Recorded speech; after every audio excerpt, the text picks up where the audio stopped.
പെൻഷന്റെ കാര്യത്തിൽ കേരളത്തിൽ കോൺഗ്രസിനെയോ UDF-നെ വിശ്വസിക്കാൻ പറ്റുമെന്ന് കേരളത്തിലെ ജനങ്ങൾ കരുതുന്നുണ്ടോ? നിങ്ങൾക്ക് എന്ത് ഗ്യാരണ്ടി?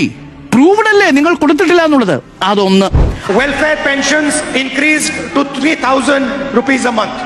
അപ്പോൾ 18 മാസം വരെ പെൻഷൻ കുടിശ്ശികയാക്കിയവർ, അതും 600 രൂപ പെൻഷൻ കുടിശ്ശികയാക്കിയവർ, കഴിഞ്ഞ തവണ 6000 രൂപ വാഗ്ദാനം ചെയ്ത് തെരഞ്ഞെടുപ്പിൽ പരാജയപ്പെട്ടു പോയവർ മറ്റൊരു തെരഞ്ഞെടുപ്പിന് മുന്നിൽ നിന്നുകൊണ്ട് പറയുന്നു 3000 രൂപ ഞങ്ങൾ പെൻഷൻ തരും എന്ന് പറയുന്നു. അപ്പോൾ ജനങ്ങൾ ചോദിക്കില്ലേ, കഴിഞ്ഞ 18 മാസം വരെ കുടിശ്ശിക വരുത്തിയ നിങ്ങളെ ഞങ്ങൾ എങ്ങനെ വിശ്വസിക്കും? അതും 600 രൂപ 32 ലക്ഷം ആളുകൾക്ക് കൊടുത്ത UDF സർക്കാർ 18 മാസത്തെ കുടിശ്ശിക വരുത്തുമ്പോൾ 62 ലക്ഷം ആളുകൾക്ക് 2000 രൂപ വീതം 1 രൂപയുടെ കുടിശ്ശികയില്ലാതെ കൊടുക്കുന്ന LDF സർക്കാർ മറുഭാഗത്ത് നിൽക്കുമ്പോൾ The first guarantee is a free bus travel for all women in KSRTC buses. കഴിഞ്ഞ സർക്കാരിന്റെ കാലത്ത് KSRTC-യുടെ അവസ്ഥ എന്താണെന്നുള്ളത് ഏറ്റവും നന്നായി വിശദീകരിച്ച മന്ത്രി ആര്യാട് മുഹമ്മദാണ്. എന്താ പറഞ്ഞത്?